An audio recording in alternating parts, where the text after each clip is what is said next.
Pas de démocratie, on ne met pas de transparence dans les décisions. Ça, les citoyens, d'une façon ou d'une autre, le ressentent plus ou moins confusément, plus ou moins consciemment.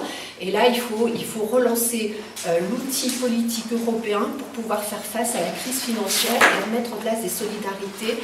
Quand on voit ce qui se passe en Grèce, on a une obligation de réussite. Et cette obligation de réussite, elle peut venir de la France, qui donnerait un signal fort avec des députés de la gauche, mais aussi des députés écologistes, parce que l'an prochain, il y a aussi des élections en Allemagne. Et si la France opère une mutation dans ce sens-là, ça peut donner un signe fort aux Allemands, et qui pourrait dire au revoir à Madame Merkel. Et à partir de là, on aurait une autre démarche concernant l'Europe.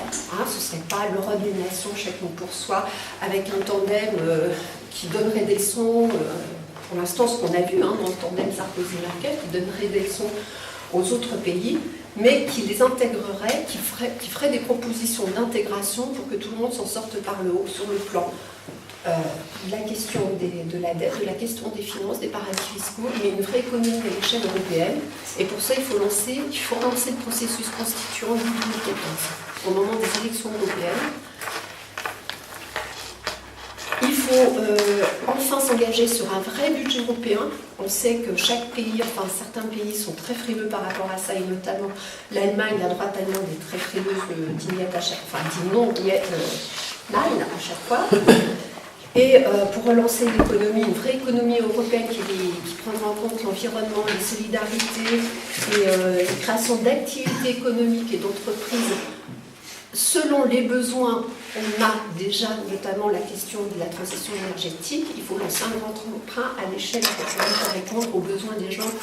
Isolation des bâtiments, par exemple, qu'on commence à faire dans le bâti neuf, mais la grande question, c'est avec le bâti déjà existant, pour lequel on a un sacré défi. Et ça desserrerait la facture énergétique des gens les plus fragiles. Donc on a des réponses quand même très concrètes à proposer et qui peuvent mettre en branle l'ensemble du pays en tous ses aspects, sur le plan activité économique, les entreprises, mais aussi sur le plan social. Moi je pense que les gens peuvent, enfin nous pensons, les écologistes, pensent que les personnes, les gens sont beaucoup plus prêts au changement que ce que l'ensemble, la majorité des élus ou des hauts décideurs l'imaginent. Par contre, il faut arrêter de les caresser dans le sens de la peur et du dressage des uns contre les autres. C'est pas ça qu'il faut dire aujourd'hui. Ce qu'il faut dire, c'est il y a des clivages. On constate les clivages.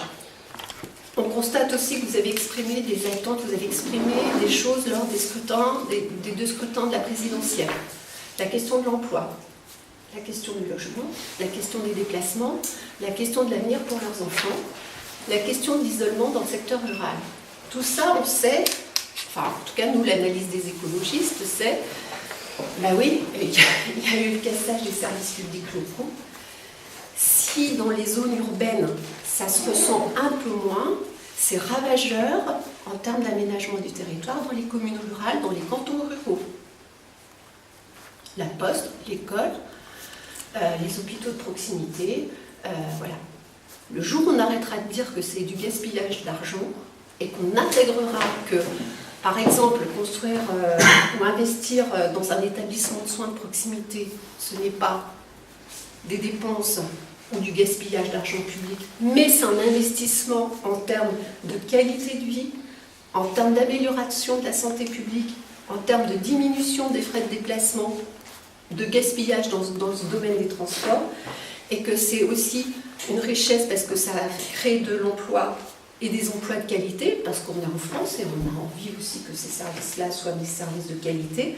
Donc le jour où on pensera, c'est pas le jour, c'est nous, on propose de renverser cette approche négative quand il s'agit de construire un hôpital, quand il s'agit de construire une école, quand il s'agit de construire ou d'investir dans des services qui sont nécessaires à l'ensemble de la population. Et ça, les territoires ruraux, le bilan de 10 ans de gouvernement de droite particulièrement renforcée dans le cassage ces 5 dernières années, on voit le résultat, il y a une sanction. Il y a une sanction le 6 mai. Maintenant, la sanction, il faut qu'on la transforme en un espoir. Il ne s'agit pas de dire on s'en arrête. Alors, il y a un grand pan qui nous intéresse énormément et qui intéresse l'ensemble des Français, c'est évidemment la question de l'emploi et du chômage. Les chiffres de l'emploi et du chômage pendant la présidentielle ont été largement amoindris. Pendant la campagne présidentielle ont été largement amoindris. Dans les débats, on tournait entre 3 et 4 millions de chômeurs selon qu'on prenait catégorie, machin, tout ça. On a joué un petit peu avec tout ça, sauf que la vraie réalité du chômage en France, c'est plus de 5 millions de personnes qui sont touchées à différents niveaux par soit du chômage à 100% pour le coup, soit par du chômage à temps partiel, soit par des moments d'activité. Voilà. On ne peut pas construire, et notamment pour les jeunes, des perspectives d'avenir par rapport à cette situation de non-emploi qui est organisée. Et ça n'a pratiquement pas été abordé non plus très concrètement, à part pendant la présidentielle, encore une fois, à part dire on attend, on espère avec la croissance, on va remettre des emplois, des contrats aidés, etc.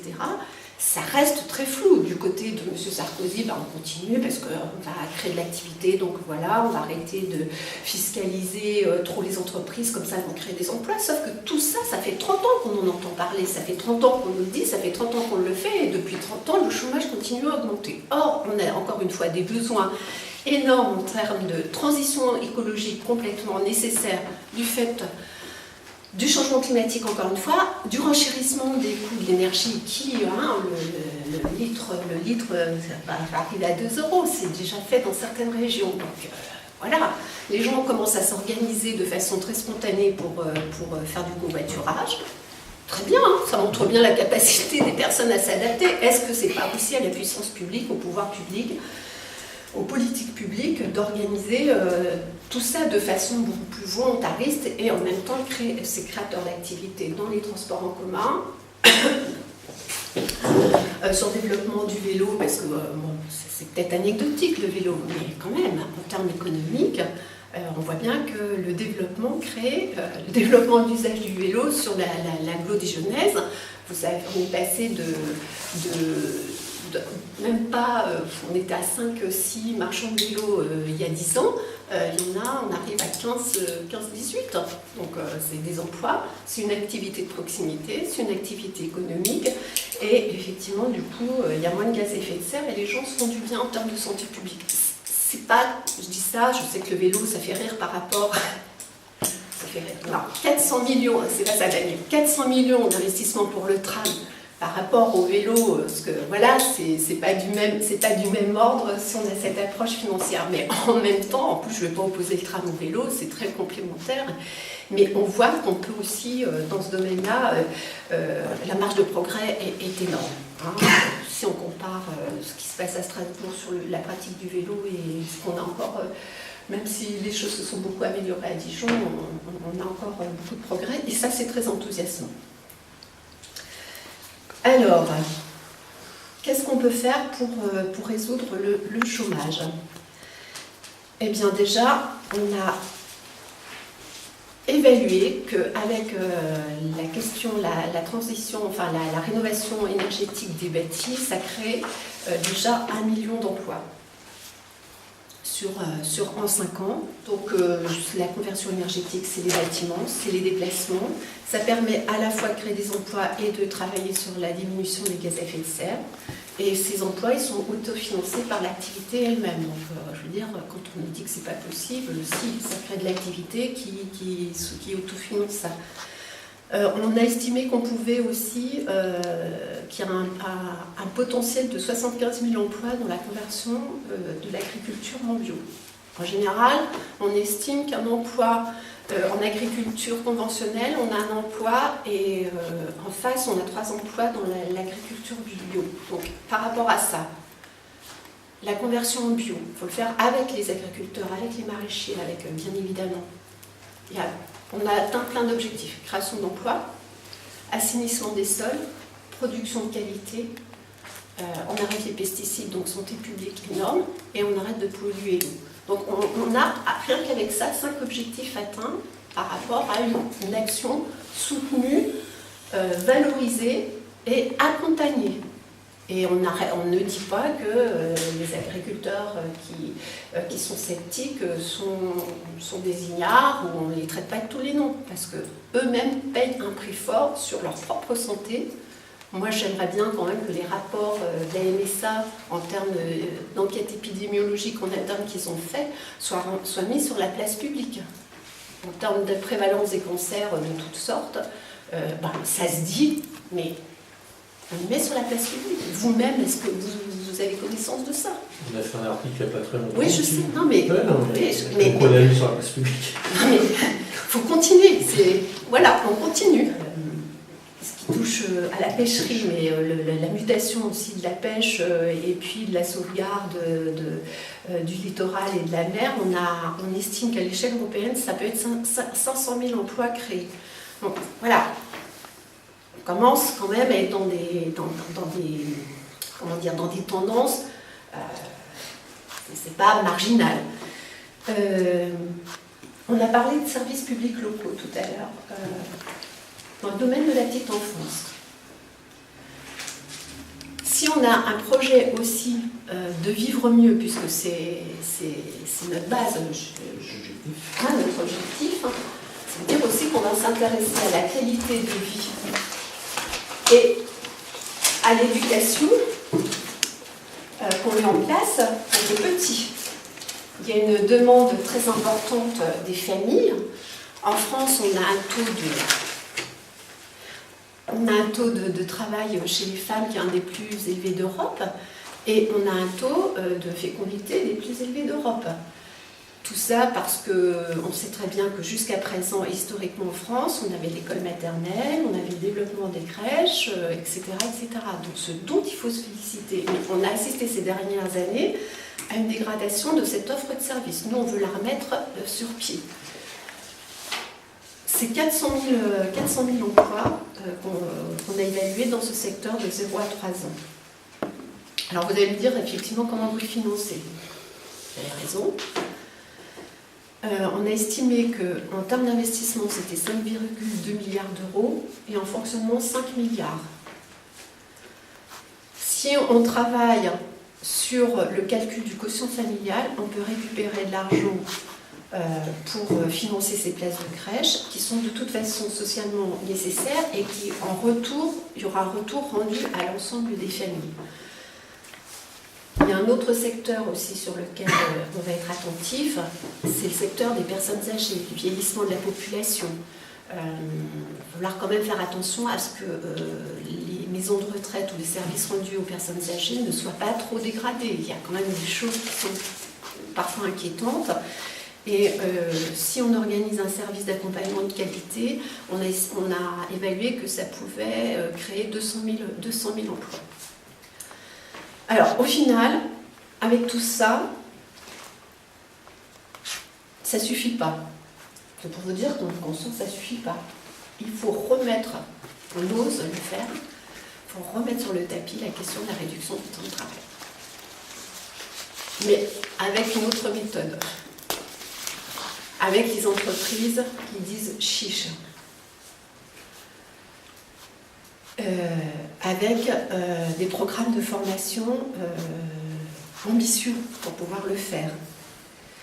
Et puis avec le fait qu'il faut qu'on tienne compte que ces négociations-là doivent se faire avec l'ensemble des employés, avec l'ensemble des syndicats, et que ce n'est pas le gouvernement ou le ministre qui irait discuter avec les syndicats d'employeurs. Il faut mettre l'ensemble, ce qui n'avait pas été fait au moment des lois au bruit. Les syndicats, à l'époque, n'étaient pas demandeurs de ça. Ils étaient demandeurs de pouvoir d'achat. Et nous, on avait mis la question de la réduction du temps de travail dans l'idée de partager le travail. Il y a des gens qui travaillent, parce que l'histoire des 35 heures, c'est terminé, entre les heures sup pour travailler plus, pour gagner plus, mais on est facilement à 39 heures, 40 heures. Il y a les journées de travail avec, on commence tôt le matin, on a la pause entre midi, enfin dans la journée, enfin les horaires hachés, tout ça, il faut remettre à plat. Ça crée quand même des conditions de travail et des souffrances au travail qui ne sont pas négligeables et dont les employeurs sont conscients et qui peuvent aussi freiner la qualité de ce qui se fait au sein de l'entreprise. Donc il faut prendre tout ça par le corps, mais avec l'ensemble des personnes concernées, des patrons, des employés, et sur la base du volontariat.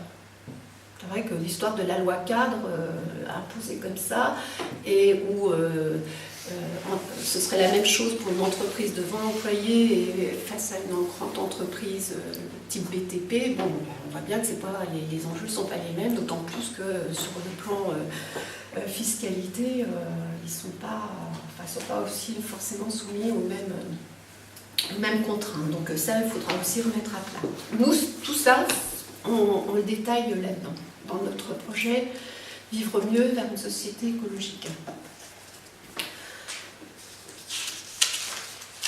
Il y a une autre question, c'est celle du logement. La question du logement, à travers la question du logement, on peut aussi, pour une part, résoudre le pouvoir d'achat. Parce que c'est facile de dire on va augmenter 1 700 €. On va passer le SMIC à 1 700 €, 1 500 € et tout. Qu'est-ce qui pèse sur les ménages? Les factures d'énergie, le plein d'essence, l'alimentation qui a fait un grand pas dans ses coûts. Il ne reste plus grand-chose pour les loisirs. Il ne reste plus grand-chose pour l'habillement, etc., etc. Si dans le secteur du logement, on sait aussi qu'on dessert la demande, parce que c'est ça aussi, la demande, elle arrive tellement dans un entonnoir que ça joue sur les prix. Donc on estime les besoins à hauteur de 150 000 € par an, hein, des besoins, une création de logements de 150 000 € par an. On propose le gel du montant des loyers durant 3 ans pour justement contribuer au desserrement à la fois de l'accès au logement et au desserrement des budgets des ménages. L'encadrement des loyers, l'exemple allemand est assez intéressant. C'est vrai que là, pour le coup, on en avait parlé pendant la présidentielle. On n'est pas obligé de faire du copier-coller, mais il faut s'en inspirer pour l'appliquer de façon judicieuse sur les territoires. Et c'est vrai que les loyers à Paris, comparativement à Dijon ou à Lyon, ce n'est pas tout à fait les mêmes. Il faut décliner ça selon ce qui se passe dans les régions. Dans le secteur de l'énergie, si on met en place une tarification proportionnelle de l'énergie au fur et à mesure de la consommation, on a aussi, donc, en estimant les besoins nécessaires, mais on a aussi, de ce point de vue-là, un autre effet levier qui concerne, on arrête de gaspiller. On le fait pour l'eau, on le fait pour l'énergie, et du coup, ça permet aux gens d'alléger leurs factures, et en plus, de les inciter à moins gaspiller. Et ça peut jouer au niveau européen grâce à la directive service. Donc on voit bien quand même qu'on a des leviers, on a des outils. La question, c'est d'arriver à les mettre en œuvre. Encore une fois, non pas contre les gens, alors peut-être que certains, il y a des lobbies qui vont résister, mais avec l'ensemble du pays, faut qu'on fasse émerger une intelligence collective par rapport à ces enjeux. Et puis, on propose aussi l'augmentation de 50% des minima sociaux, parce que alors là, avec